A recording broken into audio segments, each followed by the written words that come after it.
welcome for joining me today. Talk a little bit about navigating indirect tax complexity across e-commerce. I am Liz Armbruester, Senior Vice President of Global Compliance at Avalara, and I do spend my days thinking about tax and how to make it easier for businesses like yours and the folks that you work with to make you be compliant in this highly regulated world. And you might think I'm joking, but in fact, it's really true. I do like the complexity of the tax problem. I like the ever-changing nature of the industry. And I really enjoy tackling tough problems with really smart people. That's probably one of the best parts of my job. And I also recognize, of course, that tax just might not be your favorite topic. So we will keep this session informative but light, and working in kind of the line of trying to strike the balance of keeping you or giving you enough facts to feel like you can be armed with some information about tax in the world of e-commerce. But we're not going to be deep diving. This is not a tax symposium, so don't worry. But before I kick things off, I do want to manage just some expectations about our session and the Hop-In platform. Obviously, we're in a couple days here into Retail Innovation Week, so you're probably familiar with the platform. But just in case, just some quick reminders. Right-hand side of the window, you'll see the chat. This is where you can interact with me. I've got one of my peers also on, helping me drive slides and going to monitor chat, etc. Tommy Morgan, one of our PR experts. So definitely use it if you have some questions for me, whether they're generic and or specific to your particular industry or your particular business. Make sure you're toggled over to the session at the top of the window. Otherwise, of course, you're going to be messaging to the whole entire event and I won't see your query. I'm hoping to engage with you and, of course, answer your questions. So do use that chat window, as I said. And please note, if you click the share audio and video at the top of your video window, you will enter my moderation queue, but I'm not going to be accepting people onto stage. So just use the chat window. All right, everybody's clear on how to engage. So let's get on with it. We're going to spend a bit of time today doing the following. I'll be doing some informing, some educating, and most importantly, leaving you with a solution. Problems are really tough to digest and try to get your arms around. And if you can't think about how to solve them, it really doesn't help anyone. So we're going to get through what I call the eating your vegetables, understanding the tax implications. But the dessert is to really think about tax automation and what tools and technology is out there to help you navigate this really complex space. We're, of course, a little bit about the impact of COVID, hard to get away from, obviously still in the pandemic, and it has been a big driver in our industry. So we will talk about that. But effectively getting into that tax 101 for e-commerce, and then we'll get to the chocolate cake, the tax automation. What's possible for you? Why does it matter? And then, wrap up by tackling any questions you all might have for me. Again, you've got that chat function available. I'm completely comfortable with you all sending questions as we go. So if you'd like that, that's fantastic. If you want to save them to the end, that is fine with me as well. All right, so let's get on with it. There are two constants in life, death and taxes, and we'll solve death before we solve taxes. A quote from Avalara's CEO, Scott McFarlane. I have heard him say this, if not 10 times, 100 times. And believe me, I think it's true. Taxes are not going away anytime soon. However, we can make them a lot less painful to deal with through automating what is complex, what is mundane, what is that ever persistent and repetitive obligation that all of us have to deal with. I think there are, three key takeaways for you. I want you to walk away feeling informed about the basics of tax compliance. I want you to understand some of the unique complexities as an e-commerce seller. And then last, I want you to understand, if you don't already know this, that automation is your friend. There is a lot of opportunity out there to help you navigate this so that you as a business owner, as a business contributor, can spend more time doing work that adds value to your business as opposed to having to navigate through, again, that complex necessary obligations of trying to make yourself tax compliant.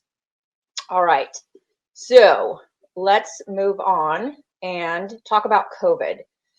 So without doubt, COVID has impacted all of us.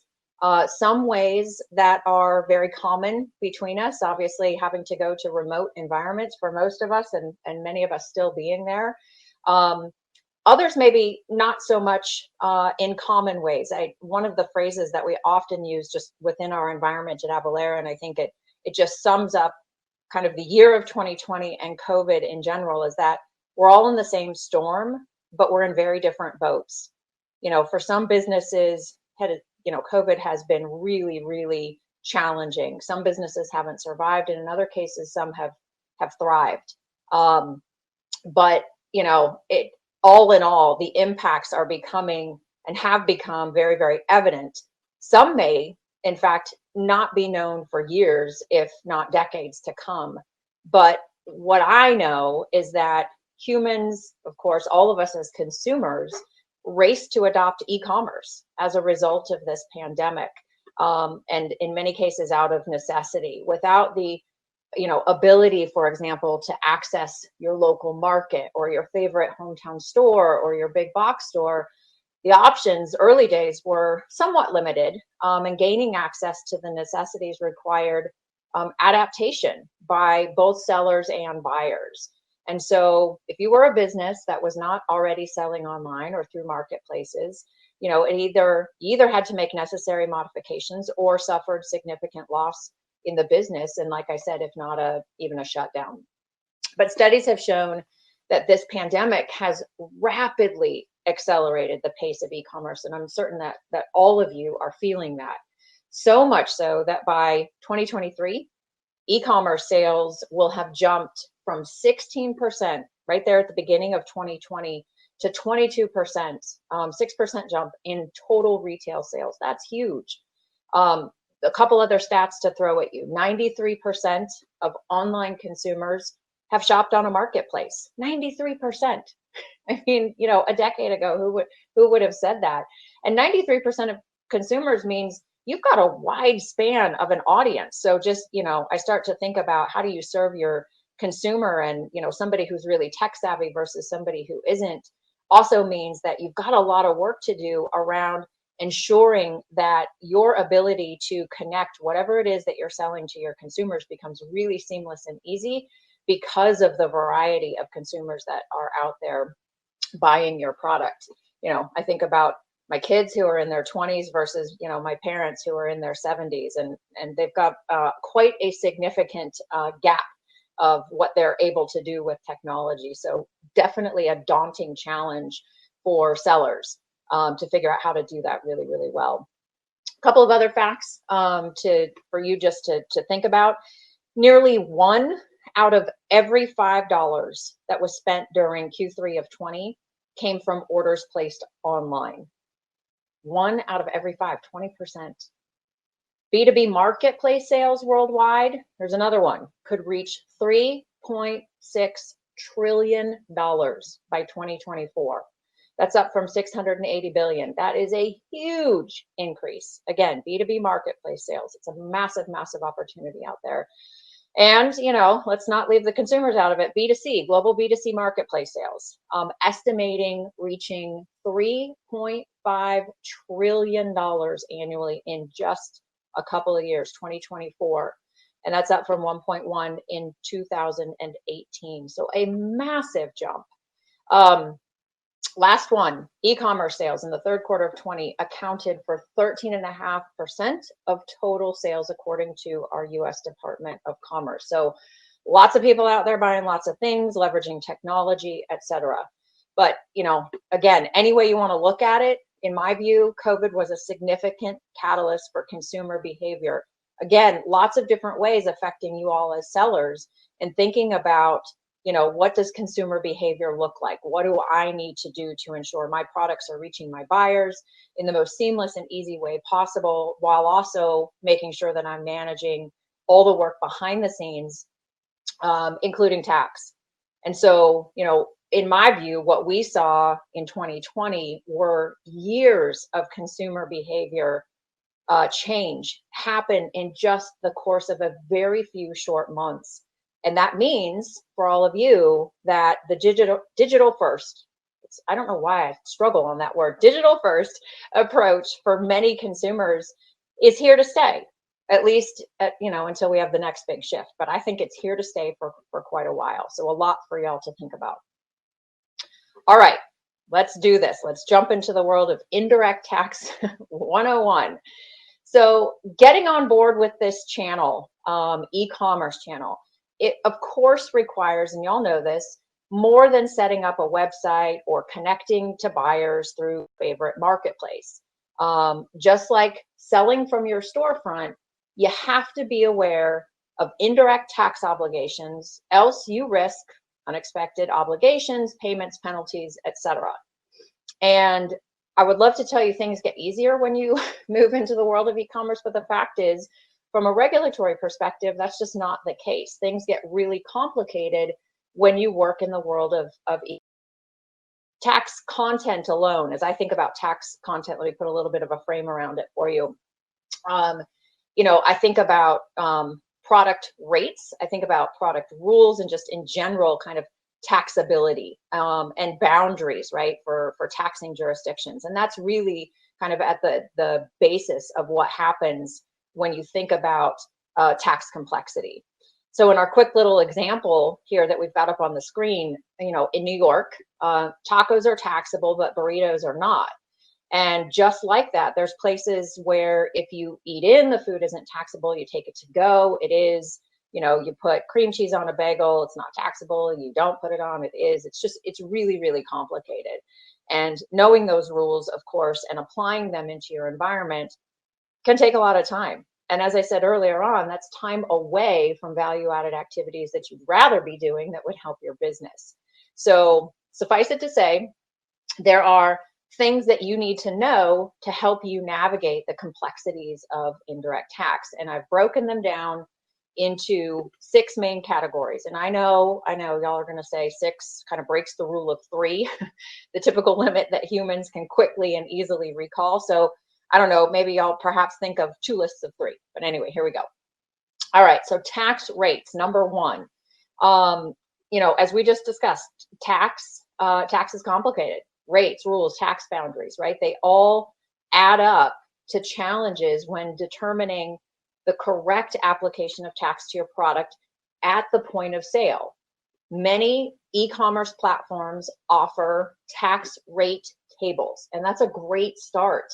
But it's not enough to deliver accurate tax calculations, and here is why.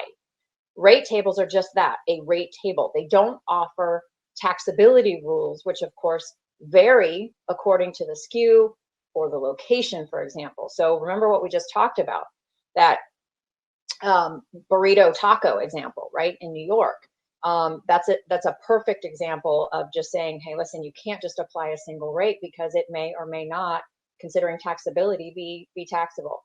Zip codes, here's another one. So many people use zip codes to determine tax rates to apply to a product or a service being sold. And while that might be directionally correct, it's often inaccurate. And here's why. Zip codes don't always align to the taxing jurisdictions. There are hundreds of examples where 2 homes located on the same street, directly across from one another, maybe even next to each other, don't have the same tax rate, even though they might be in the same zip code. County, city, special taxing jurisdiction boundaries don't always follow those same boundaries as zip codes. So while you might get close and you're physically close to your neighbor, you might not physically have the same tax rate. So in order to get it right, you do need rooftop accuracy, and that gives you that latitude, longitude. It enables precise location mapping to state, county, city, special taxing jurisdiction boundaries, etc. And here's a hint. Of course, automation can help you there, because it's a lot to keep track of. And of course, the more products you have, the more content you have to be able to manage. The wider your distribution base is, the more content you have to manage. So if we move on from tax tables and thinking about rates, our second category is product taxability. Many e-commerce sellers run into complexity in accurately calculating the tax that has to be applied to a sale because of this area. They fail to understand how, or even if, right, they should tax the product and or shipping and handling. And taxability for drop shipping might not be done correctly. Perhaps exempt sales might not be handled correctly either. Taxing when tax shouldn't be applied, or not applying tax, of course, when it should be. Adding new products to your portfolio can also open up all of those same issues I've just mentioned, in addition to trying to figure out, taxability based on where you're selling and to whom you're selling to. So that's another tough one. The third category, where you sell. This one is the one that I think probably drives the most questions for everyone. The where you sell element of tax, I think, is the most important, if I had to rank them, of the must-know category. Thanks to a 2018 Supreme Court decision, South Dakota v. Wayfair, selling across state lines has become a bit more complicated when it comes to your obligation to be tax compliant. I take that one stretch further outside of what the ramifications are of South Dakota v. Wayfair are. If you think about selling internationally, because then you're into the world of understanding item classifications, calculations of duties and tariffs. Else you're going to end up potentially with, your customer having surprise amounts due on receipt, or maybe even perhaps not getting the product to them at all.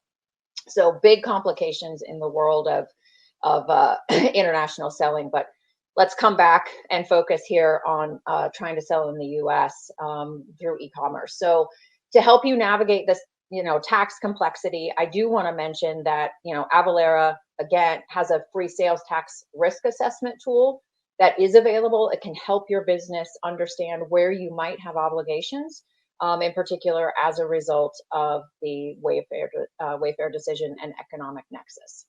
So we're going to dig in. We're going to explore the Wayfair case a little bit more.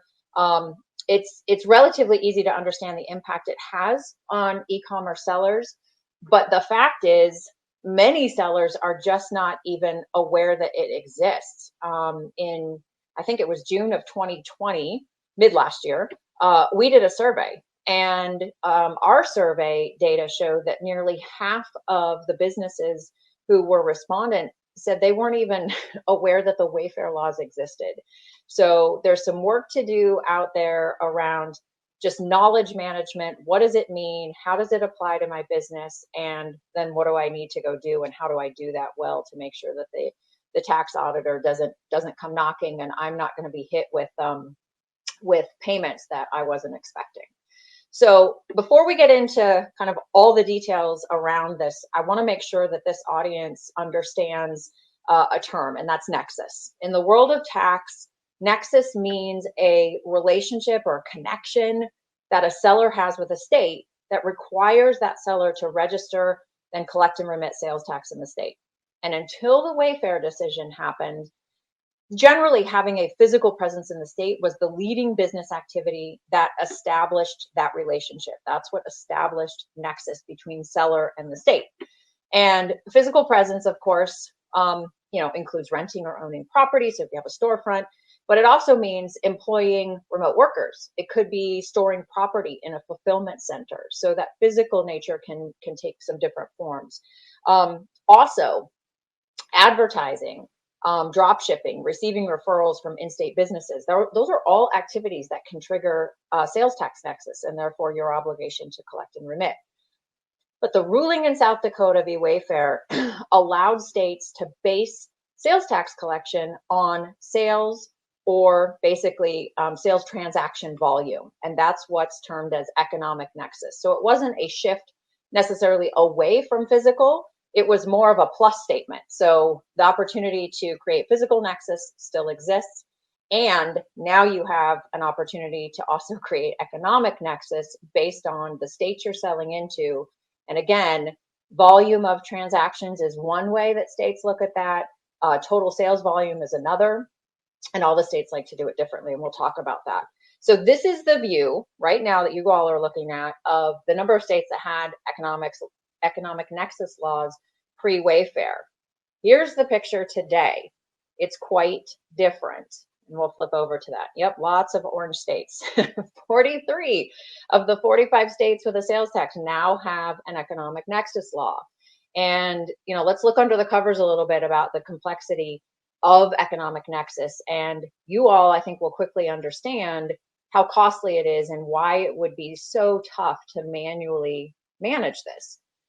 The real point in all of this is to understand, as I said, that states like to do things differently, and what works for one doesn't necessarily work for others. And there's a host of reasons why that is.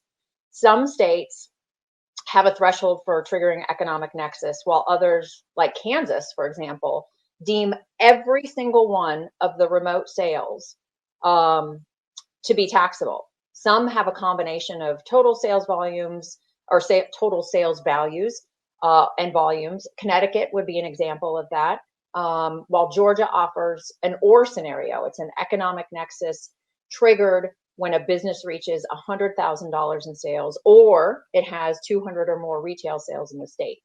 So knowing the thresholds, knowing how quickly you're approaching them, if you've already surpassed them, is a necessity to be tax compliant. Just a couple of quick notes. Florida is one of those states in gray that you see there. They've got 2 bills on the docket right now. So potentially we might see in 21 Florida finally shift over to have an economic nexus rule. And one other note, if you're selling into the state of Arizona, interestingly enough, when they first had their economic nexus rules passed, I think their threshold was $200,000. That was 2019. In 2020, they lowered that by $50,000 down to 150K. And in 21, the rule just changed again. And so they've lowered it down to 100. The point, of course, being everything changes, and states are having to make adjustments, of course, based on a lot of the budget deficits that they have. And this is one of the ways that they do it. Taxability, of course, is another, changing the rules around it and or adding taxability to products that weren't previously taxed. So again, be on the lookout for that. You know, if that weren't enough, I would say Brexit is also upon us. For those, you know, international sellers that are out there, you know, if you're selling now or considering selling to the UK, you know, lots and lots and lots of changes are afoot. You know, when the stroke of midnight on the new year happened, you know, non-UK sellers now, of course, have to register to collect VAT in the UK, charge and collect UK VAT at checkout. So just more work, more complexity. And I would add, marketplaces, of course, are not immune from the impact of Brexit. They too have to register to collect VAT, but on behalf of the third parties. And there are some significant changes happening in that world throughout all of EMEA, I would say, over the course of the next couple of years. So a couple of more things to consider and think about. Okay, so great. You've got the first set of 3 things down. We've talked about tax rates. We've talked about taxability. We've talked about economic nexus. That's fantastic.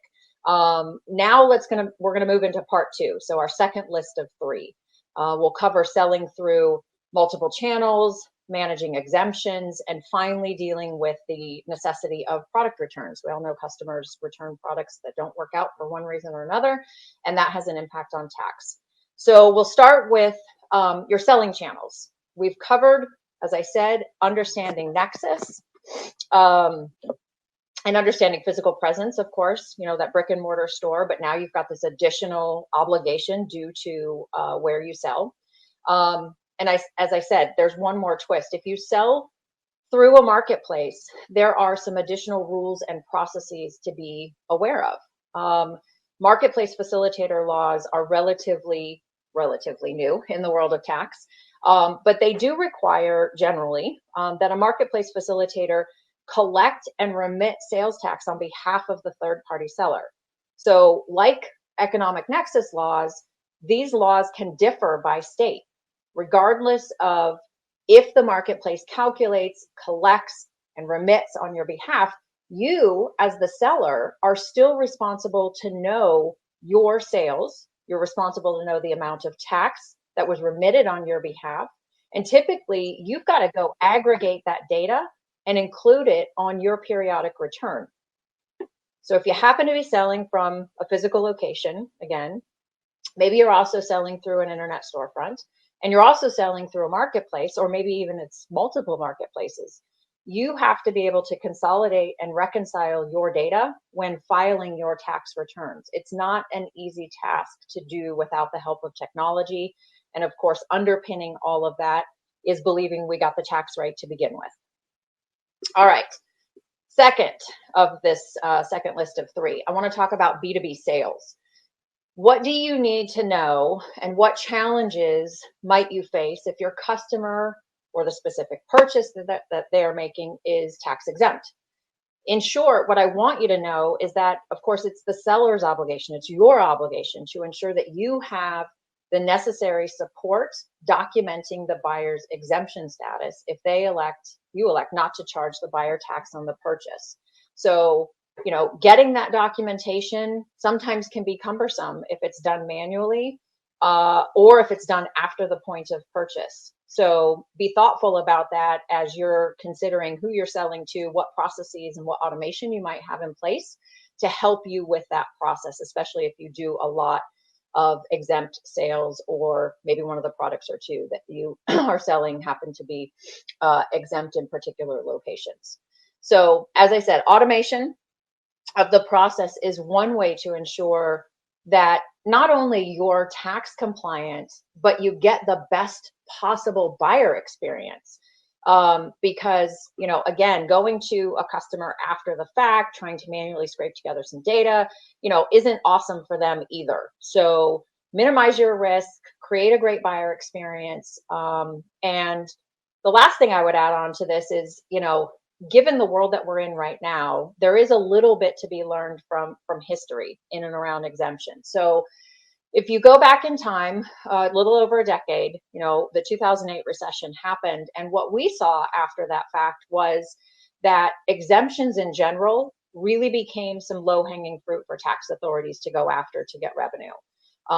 Those sellers who were not managing their exemptions correctly faced some very steep fines. And unfortunately, many of the buyers that they had interacted with, that the sellers had sold to as tax exempt, went out of business. And then the sellers couldn't get the documentation, and that left, of course, the seller on the hook.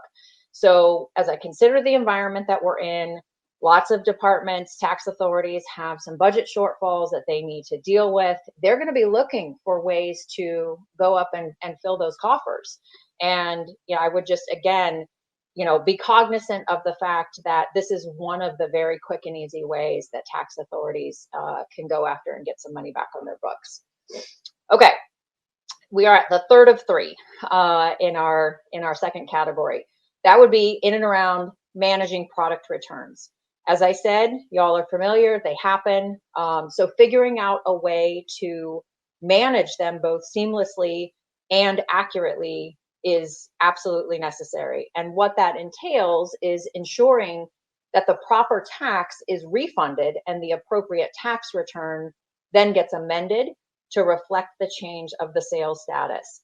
And oftentimes, it depends on the type of business or the type of industry you're in, refunds, returns can be a significant part of the business. So that might be something that you have to really be thoughtful about in your processes and making sure that you've got the right data, you're following the right steps to ensure that, again, tax authorities don't flag something and come knocking on your door to dig a little bit deeper into your transactional history. So for some companies, I know they utilize separate systems for sales and refunds. That can also make things a little bit more complicated because, of course, you're having to do updates to both to ensure accuracy. So something else to be thoughtful of in the world in and around tax. All right, so there you have it.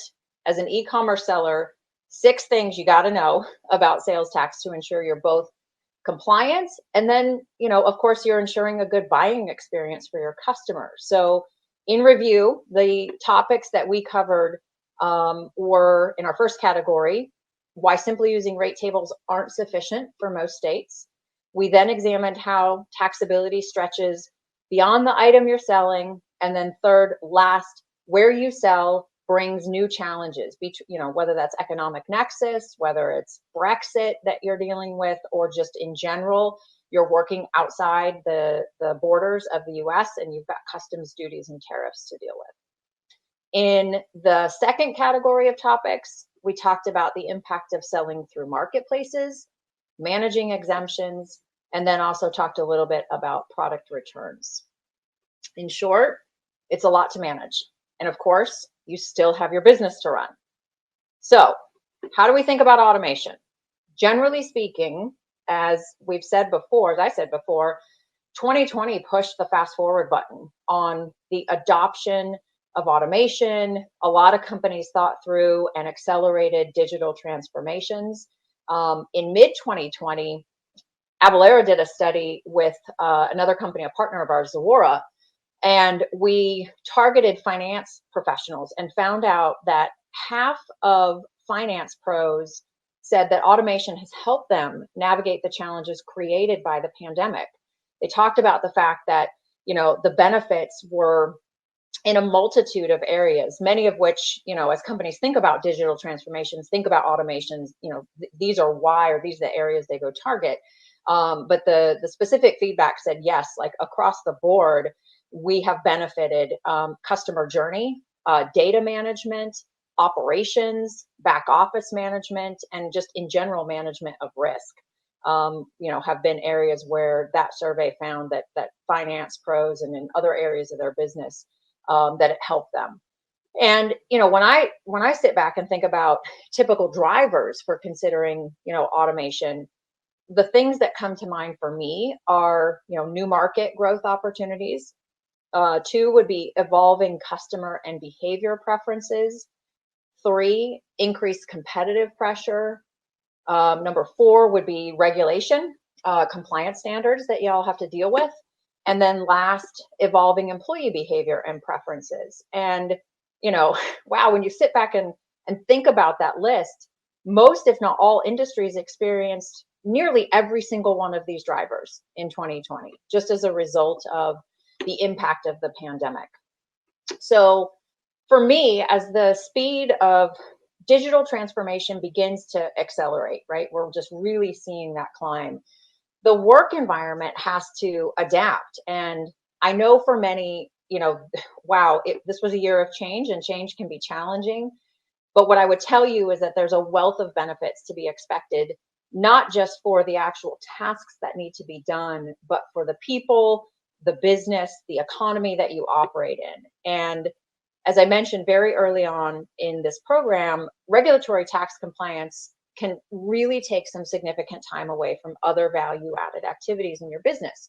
So if you consider that automation through software can reduce or eliminate those cumbersome processes, can help keep you accurate, can help keep you timely, it means that you don't have to have your professional staff working, kind of wasting their time downloading spreadsheets, fixing macros, consolidating data points, typing digits into tax authority websites, because all of that really is a thing of the past.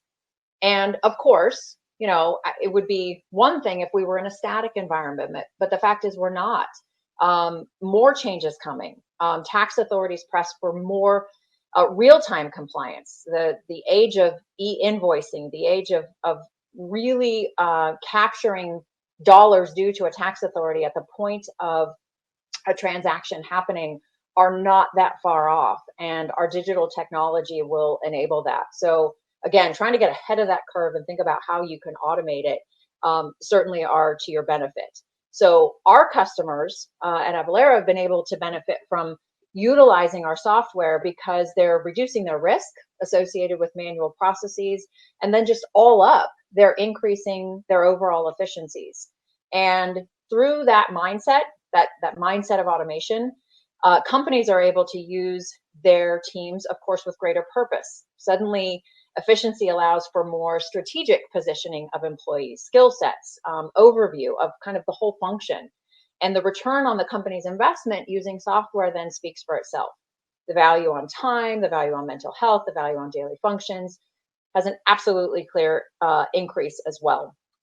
And the digital age, for me, as I think I experience this every day, it's put in front of us 24/7. Take that information overload away from customers and really give you all an opportunity to view the important facts of your business and then to do, of course, the important tasks. I know that's something that, just on a personal note, that I faced within our own organization. We build and leverage software to help thousands of customers every single month with their tax compliance through an outsourced return solution.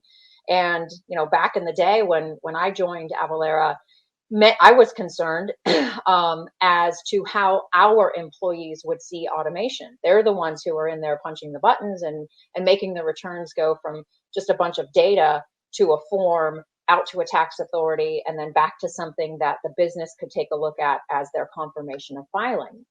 And so we spent a lot of time just on the people side of automation and understanding the value of taking away those routine, mundane tasks so that we can use their skills, use their brain power for more value-added activities. And I can tell you that's helped a tremendous amount with retention.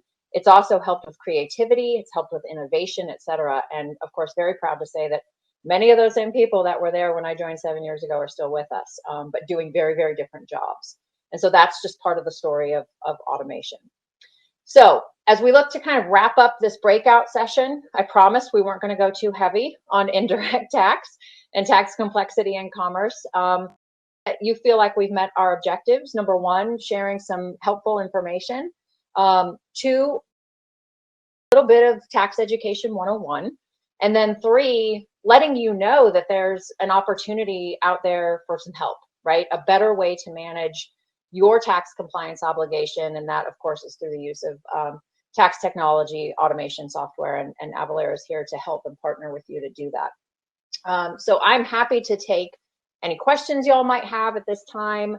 I've been looking at chat and, got a couple thank yous in there. I know Tommy also added a couple of links, the check your Nexus link, which is a really good one for businesses who don't even understand, thresholds yet, but can load a bunch of transactions in and see where they might be approaching or maybe have even breached the threshold for a particular taxing authority. Simple tool that's out there on Avalara's site. So feel free to go do that, and it's free and you can use it as much as you want. So that's really fantastic. Also, I know that there's a couple of reports that are posted out there as well. So in general, what I'm saying is Avalara is a fantastic resource. If you're ready for that opportunity to embrace automation, fantastic. If you're not, you just need some information on where to get started. Lots of blogs, lots of information available on our website. So hopefully you all have found this to be a good informative session. And then last, of course, up on the screen, there's a couple of ways if you need to, would like to get in touch with our team, telephone number and 877 number up there. And then, of course, our website is up there as well. And of course, you can always reach out to me. I'm happy to answer whatever questions I can for you, either now or later. And appreciate everybody's time and attention, and enjoy the rest of Retail Innovation Week. It sounds like a tremendous amount of information out there. I've been getting some glowing reviews so far, so hopefully more to come on day 4. And appreciate your time and attention.